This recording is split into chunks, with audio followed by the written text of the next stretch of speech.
Okay, well, thank you very much, mga kababayan ko, kaibigan ko, kung nasaan man kayo, be it in the Philippines or be it dito po sa Malaysia, particularly dito po sa Sabah is Malaysia, and very specific, dito po sa Kota Kinabalu City, or sa mga iba-ibang nasyon, ang mga overseas Filipino workers, ang mga senior citizens natin po. I would like to say good morning, good afternoon, and good evening. Salamat pagi, salamat patang, and salamat malam sa inyong lahat.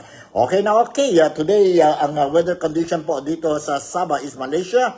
Sa Kota Kinabalu City, magandang ang weather natin. Kayo po, dyan po sa Pilipinas, so sa mga lugar ninyo po, mga overseas Filipino workers, umuulan ba? Or dry weather ang experience niyo ngayon po sa mga lugar ninyo. Anyway, God bless to each and every one of us. Magandang araw sa inyong lahat. And all the best. I hope that you are starting the day in a very, very good mood po. No? Today is Thursday na. No? Today is Wednesday, May 14. May 14. Ang question ngayon is, kontento ba kayo sa resulta ng election po dyan sa Pilipinas, ang midterm election? We heard a lot of mixed reaction regarding itong election natin po sa midterm election dyan po sa Pilipinas. May mga grupo, they say it's a good result, although hindi what they're expecting, while others will say they poorly performed. Especially ang Team Marcos or ang Alyansa para sa Bagong Pilipinas. Para sa Bagong Pilipinas. Good news tayo po dyan sa Cebu na nag-umpisa na po. Today, they're going to start ang distribution or selling of the 20 pesos per kilo rice dyan sa Cebu po. Yun po ang promesa ng presidente natin na Bongbong Marcos. Kung tuloy ba ito hanggang end of this year or hanggang 2028, let's watch and see na lang po. To those who are celebrating the birthday today and any other celebrations, I would like to say all the best sa inyo po. Hope you will enjoy ang celebration ninyo and it will be a memorable and problem-free celebrations. Alright, umpisa natin po. Ang title natin po, ano ang sa inyo? Acquittal ba or conviction? Yon sa impeachment ni Inday Sara Duterte. Yon ang topic natin ngayon po. And I will be giving my personal observation, my personal opinion regarding ano ba ito? Acquittal ba or conviction kung once mag-umpisa na ba ang impeachment trial ni Inday Sara Duterte or ang Vice President natin sa Pilipinas. The other question is, matuloy ba? Kung matuloy o hindi ang impeachment trial ni Inday Sara Duterte. Dahil po, nakita natin po ang midterm election, ang result ng midterm election, parang 50-50 po. No? 50-50 and some are saying 50-50, others are saying patay na po ang impeachment ni Inday Sara Duterte. But anyway, before going any further, please allow me to congratulate muna po ang mga winners, ang mga winners, election winners po, dyan po sa Zamboanga City. Sa Zamboanga City. It was held peacefully and karamihan po ng mga voters sa Zamboanga City at sa mga kandidato po, they already considered defeat. Ang mga winners sa 2025 general or midterm election dyan po sa Zamboanga, may bagong mayor na po ang Zamboanga and parang parang sa Vatican, nakita ko kahapon, parang sa Vatican. Ang City Hall ng Zamboanga City, they release white smoke. Sabi nila po na it is a message na mayroon na bagong mayor ang Zamboanga City. You say, ano talaga, no? May mga gimmick. And not only Zamboanga City, sa mga ibang lugar din po, I heard, na mayroon din sila mga style na gano'n po. White smoke. White smoke. Anyway, congratulations to the winners of the midterm election 2025, dyan po sa Zamboanga City. Ang bagong mayor natin, ano niya po, dyan sa Zamboanga City is Mayor Kimer Olaso. Mayor Kimer Olaso, congratulations to you, and he managed to get more than 120,000 votes against sa kalaban niya po. Ang Vice Mayor po, congratulations din po kay Vice Mayor Ben Climaco. Ben Climaco is the former mayor and District 1 Congresswoman, while itong si Kimer Olaso was the District 1 Congressman for first term. Ang mga congressmen sa Zamboanga City, bago din ito, no? Bago, first-timers lahat, no? Neophytes po. Ang congressman sa District 1, ito po, si Ket Chua. Ket Chua. Lady. She's a lady, she's a woman. Si Ket Chua. And malaki din po ang voto na kuha ni Ket Chua. Sa District 2 naman po, mayroon tayo bagong congressman. And I am referring to Congressman Jerry Perez. Jerry Totong Perez. Congratulations ng dalawang Congress representative natin sa House of Representatives. Galing sa Zamboanga, si Representative Ket Chua, Congresswoman-elect Ket Chua, and Congressman-elect Jerry Perez. The Zamboangueños has spoken, and let us respect the voices of the masses of the Zamboangueños. Congratulations to all of you. Pagdating naman tayo sa district, mga councilors sa District 1, congratulations din po sa kaibigan natin si Atty. Mel Sadain, Litlit Macohon, Dan Vicente, Joel Esteban, King Umaga,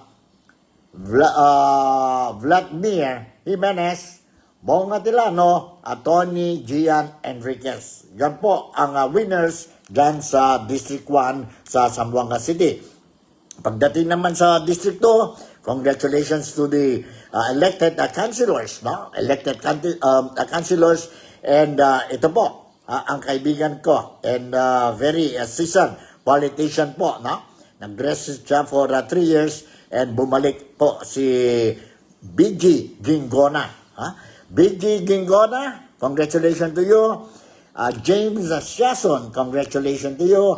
Tony Gian Edding, congratulations to you. Kim Villaflores, congratulations to you also. Johnny Navarro, Hannah Nuno, Cap Fred Atilano, and Mary Joy Olaso. Mary Joy Olaso. Alright. Yun po ang sabi natin ang bagong konsehal dyan po sa Zamboanga City.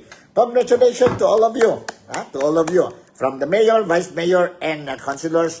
And I hope, we hope, ang mga those who voted sa inyo po or supported ang candidates sa inyo po, we hope that you will do your job as expected by the Zamboangueños. And you will do it accordingly as expected by the voters, and in honest and based on your conscience po, no? Ang mga responsibilities ninyo. Dami tayong problema dyan po sa Zamboanga, but I hope itong newly elected Zamboanga city officials po will be able, during the 3 years term period po, they will be able to solve the many problems of Zamboanga City. Not only solving by giving cosmetic solutions, but we are looking at long-term solutions po para maganda ang buhay ng mga Zamboangueños. Okay. To the senatorial candidates, congratulations po kay Senator-elect Bongo, Senator-elect Barmangkino, Senator-elect De La Rosa, Senator-elect si Erwin Tulfo, Senator-elect Kiko Pangilinan, Senator-elect Dante Marcoleta, Senator-elect Ping Lacson, Senator-elect Tito Soto, Senator-elect Pia Cayetano, Senator-elect Camille Villar, Senator-elect Lito Lapid, and Senator-elect Amy Marcos. Si Amy Marcos. Yan po. Although this is still the unofficial midterm results po based on media publications or media announcement po. Why it is unofficial? Because it's only COMELEC who are sabi natin entitled to officially announce the winners of the midterm elections, and most likely it will be done mga proclamations ng mga senatorial winners will be held most likely by Saturday po. And that will be official announcement na talaga. And sige po, mayroon tayong dito mga clippings I prepared for you. But to start with, ang mga sabihin natin video clips natin, I would like to share with you itong video clip report about the election po. About the election. Sandali. About the election. Video clippings about the election. Nandito po. 151. Let's listen to this. 151. Let's listen to this. Dominating the top 6 in the senatorial race are figures considered to be opposition voices in the current Philippine political landscape. And so you can see this as a protest vote against sitting President Ferdinand Marcos Jr. And it's a protest vote against him and not just a sympathy vote for the Dutertes, because also in the top 6 are oppositionists not aligned with the Dutertes but aligned with the liberal democratic opposition, a different strand of opposition that has not fared well in the last 3 national elections. And so this voter base was actually not captured in pre-election surveys, which projected about 8 to 9 candidates in the administration-backed Alliance for a New Philippines occupying the 12 contested senatorial seats. As to how the incoming Philippine Senate, 12 of them in the current incumbent pool and another 12 in the to be newly proclaimed pool will vote in the impeachment trial of Vice President Sara Duterte, it's difficult to speculate, because ideally the impeachment trial by the Senate as the impeachment court should be a domestic accountability mechanism for the corruption allegations against the Vice President, which include channeling funds to fake beneficiaries named after popular junk food brands. So ideally, the Senate judges should be voting based on pieces of evidence and not necessarily based on political alliance. But if you're looking at alliances, you can see about 3 alter egos, 3 to 4 alter egos of the Dutertes voting for acquittal, and about 3 coming from the liberal democratic opposition voting for conviction. Alright, yun po. And another news report galing sa Pilipinas po. Ito, I will share it with you also. Sandali po, Sandali. Ano ito? In the Philippines, early results for this week's midterm elections hinting at trouble for President Ferdinand Marcos Jr. due to what the numbers suggest could be a fragile hold on Congress. Only 6 of the 12 available seats look set to go to Marcos' allies, while 4 are likely to go to candidates in Vice President Sara Duterte's corner, including the president's own sister, Amy Marcos. Allies of the incumbent historically get elected into the majority of Senate seats during the midterms. Also, analysts are seeing these initial results as weak for a sitting president and possibly complicating the case for impeachment of the vice president. Conviction requires a 2/3 Senate vote. Mr. Marcos may not have the support he needs to secure that vote. Sara Duterte's father, Sir Merrill Wynn in Davao, also dealing a blow to President Ferdinand Marcos Jr. A former President Rodrigo Duterte won in a landslide, even while detained at The Hague by the International Criminal Court over his deadly war on drugs. The latest CNA's Bernard. Alright, yan po ang report na kuha natin. Shoutout muna tayo kay Melvin Alviar. Sabi niya, buenos dias, Sir Nico. Good morning. Buenos dias también contigo.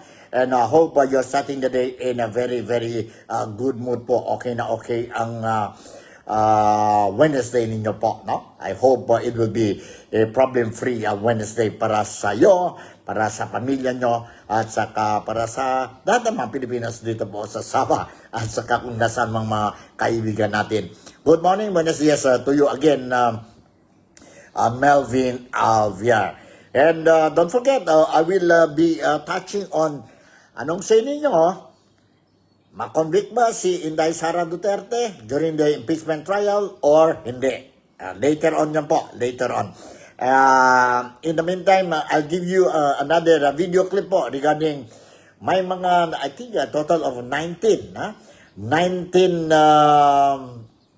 na-suspend muna ang proclamations ng mga winners dyan po sa Pilipinas. Dyan po sa Pilipinas, according to COMELEC. 19 candidates, suspension of their proclamation as announced by COMELEC, and at the same time, mayroon isang party list po. Sino-sino ito po? I'm going to share with you this news article and quoting po kay COMELEC Chairman, si Chairman George Garcia.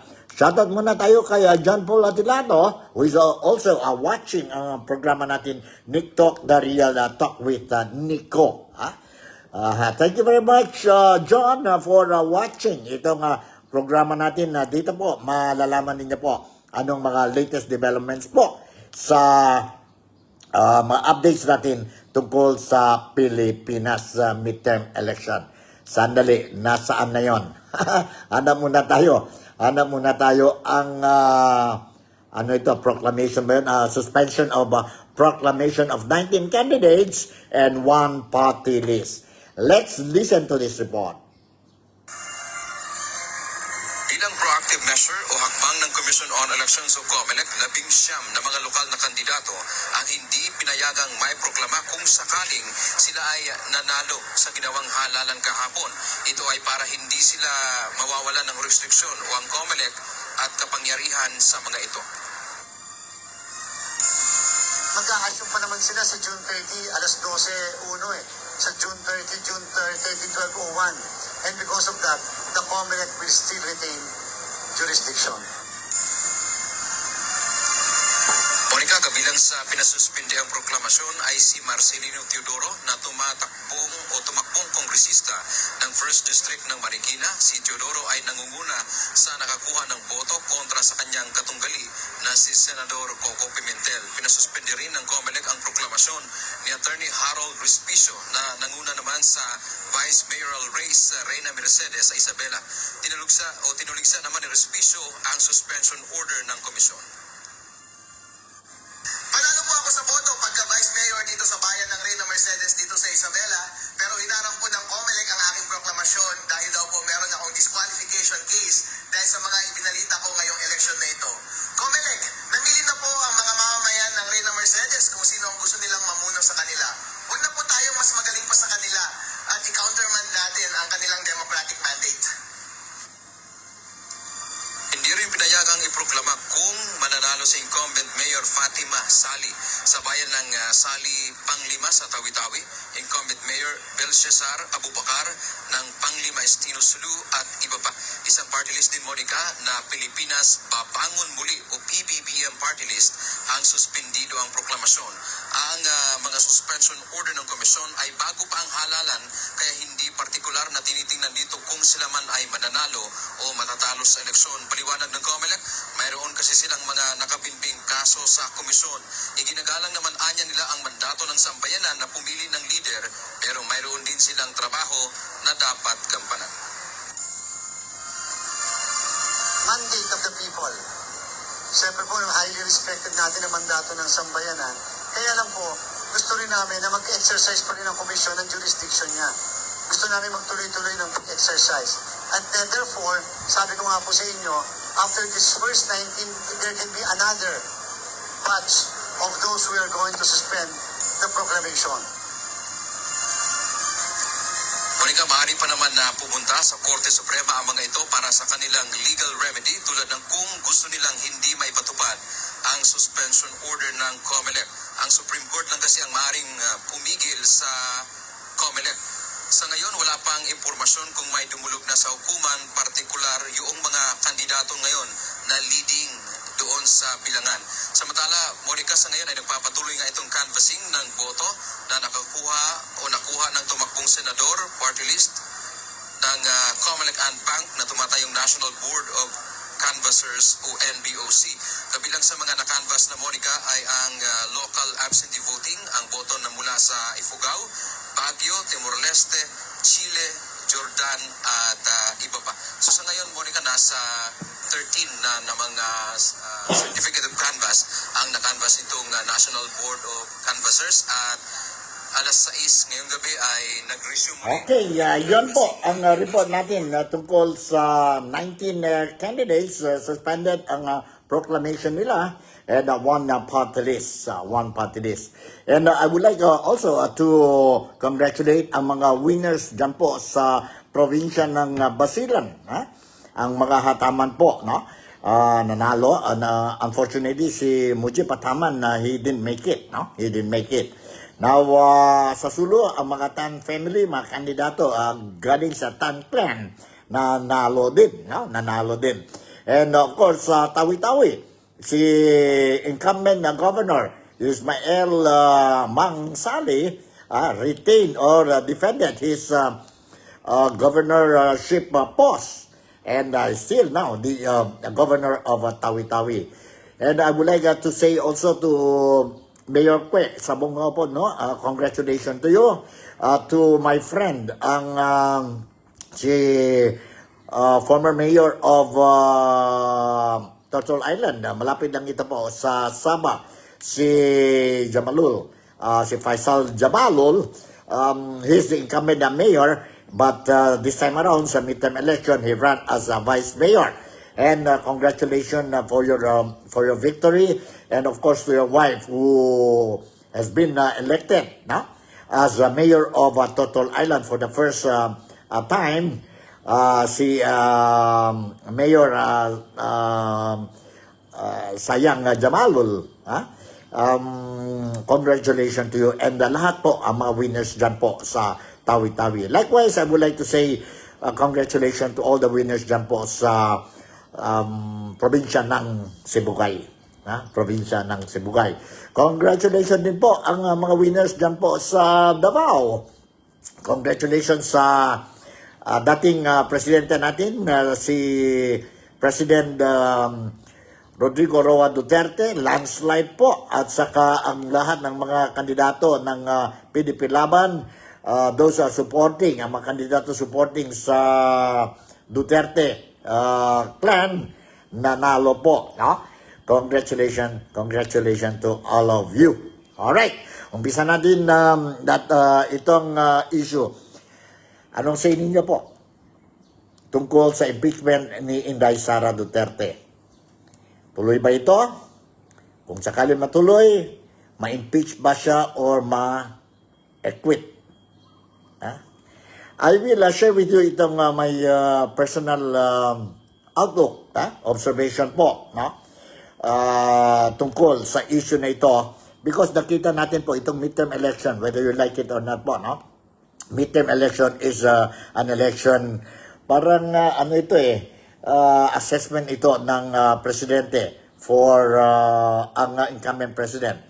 Then, during the first 3 years niya po, and the remaining 3 years po, depende na yan po sa resulta ng midterm election. And most likely, kung he will not make it, if he will not make it a good performance sa midterm election, then he will be a lame duck president ng Pilipinas. David Chia, I would like to say also good morning to you. Salamat pagi, and thank you for watching this program natin, ang Nick Talk, the Real Talk with Nico. Alright, nandito na po. We have still unofficial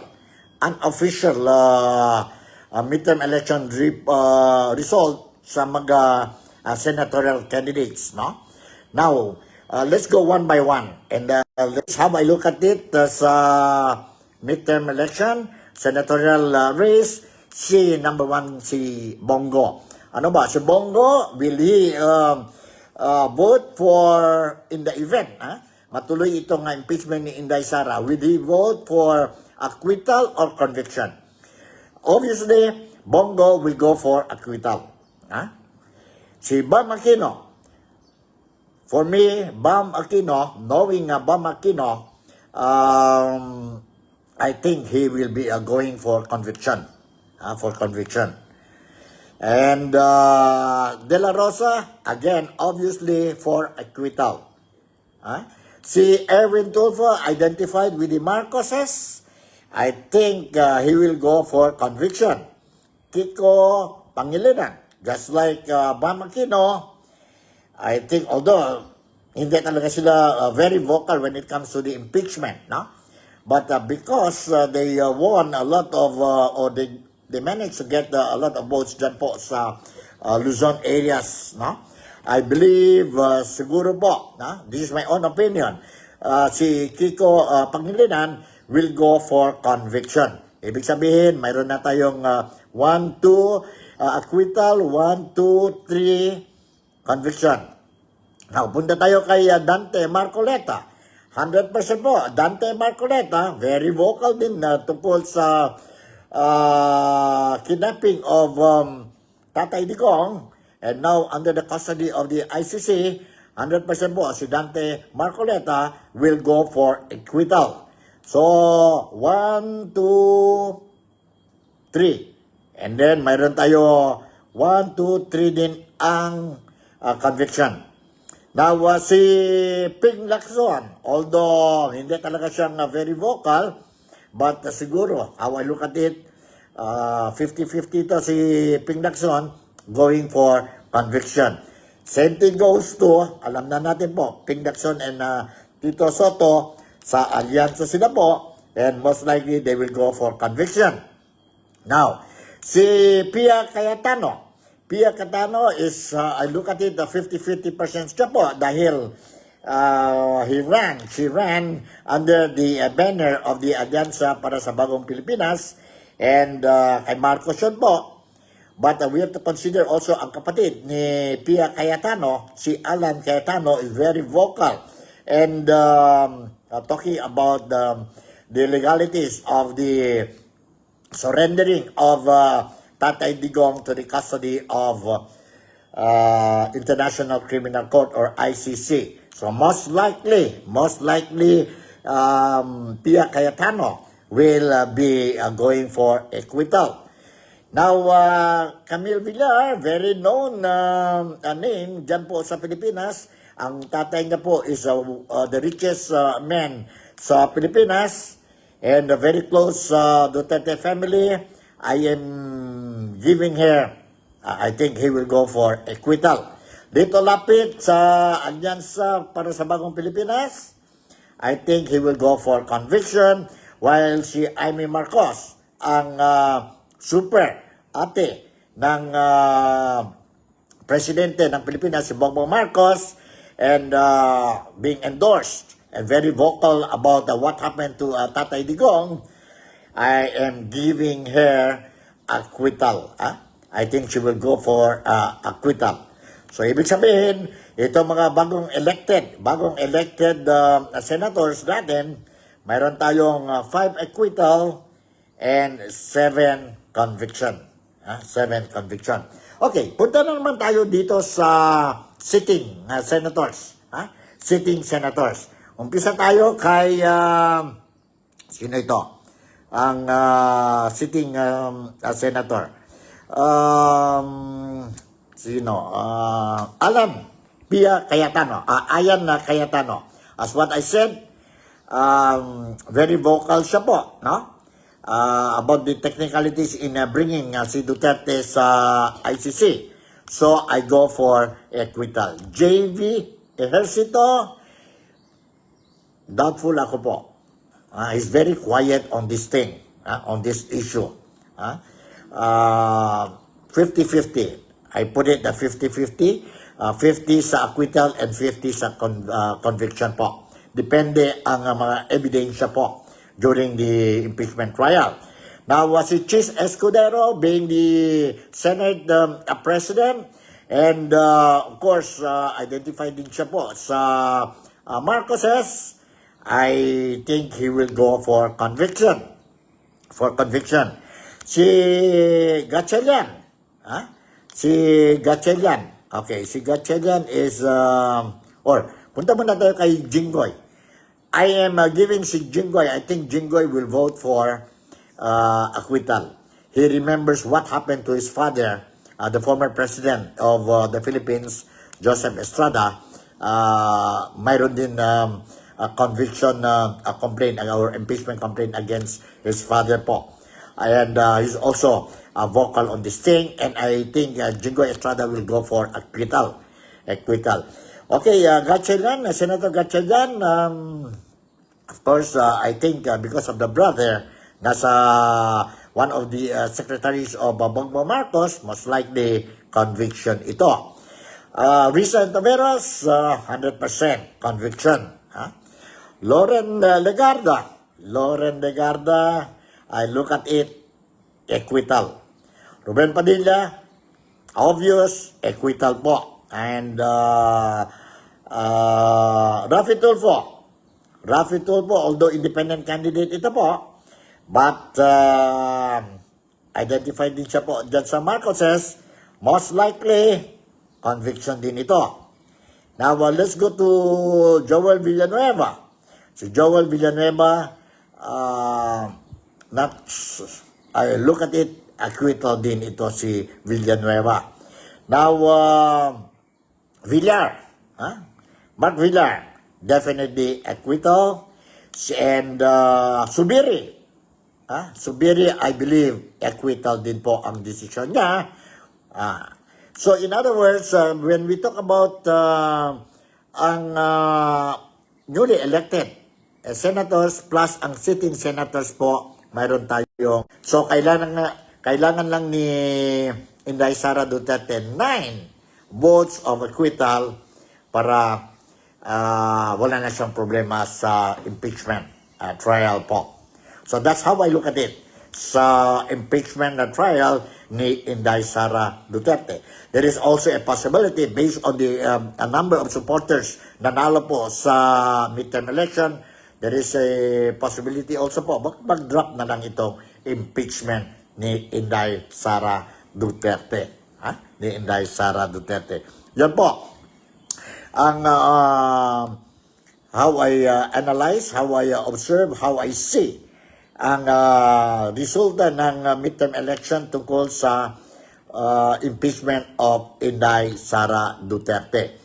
Now, before I will conclude this, sabihin natin ang next episode natin for April, May 14. Now, I just want to inform you na si former Senator Laila de Lima, si Chel Diokno, Chel Diokno po, bumalik na po as a Congress or a representative sa Kongreso. Si Chel Diokno representing the Akbayan party list, while si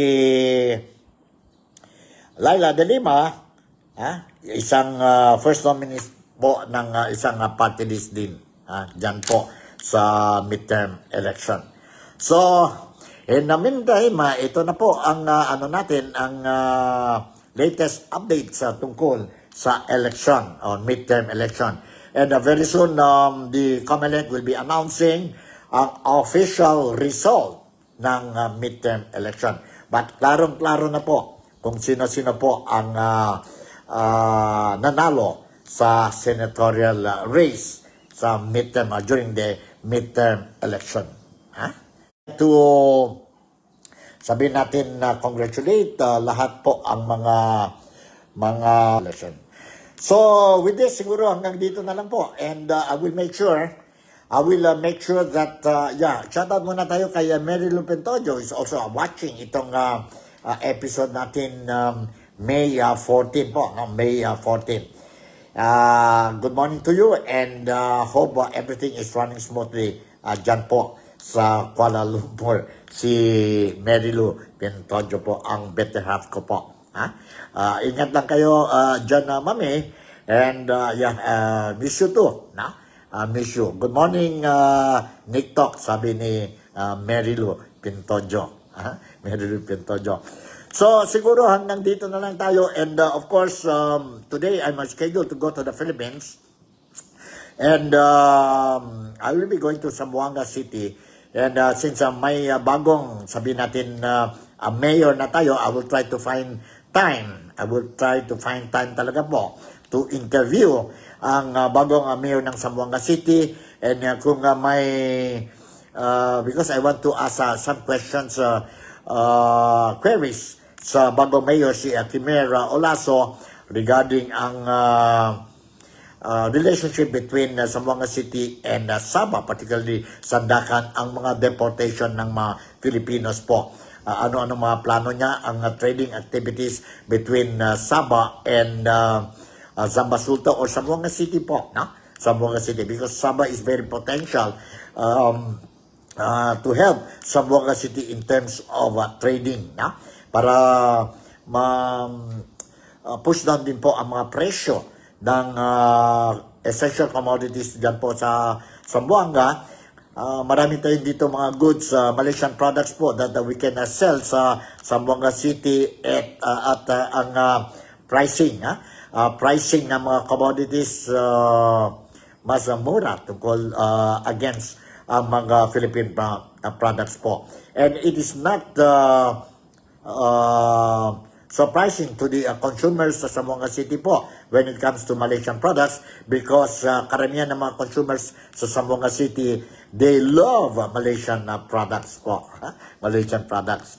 So, eto po, standby lang kayo po sa Nick Talk, Daily Talk with Nico, because I'm going to give you ang mga latest updates tungkol sa activities dyan po sa Pilipinas, dito po sa Sabah. I was made to understand na may deportation na naman po ang some, if I'm not mistaken, between 650 to 700 Filipino deportees will be or scheduled to be deported po, deported dyan po sa from Sandakan to Zamboanga City. I will update you po. I will update you po tungkol dito sa deportation exercise ng mga Filipinos po. So in the meantime, once again, si Nico Fabian would like to say thank you very much for making me a part of your day today. I would like to say good morning also to my, sabihin natin, granddaughter, si Ria po, Si Ria. Cute na cute si Ria. 2 months old. Miss the meet na si Bompap sa'yo. miss na si Bompap sa'yo. Very soon, I'll go and see you.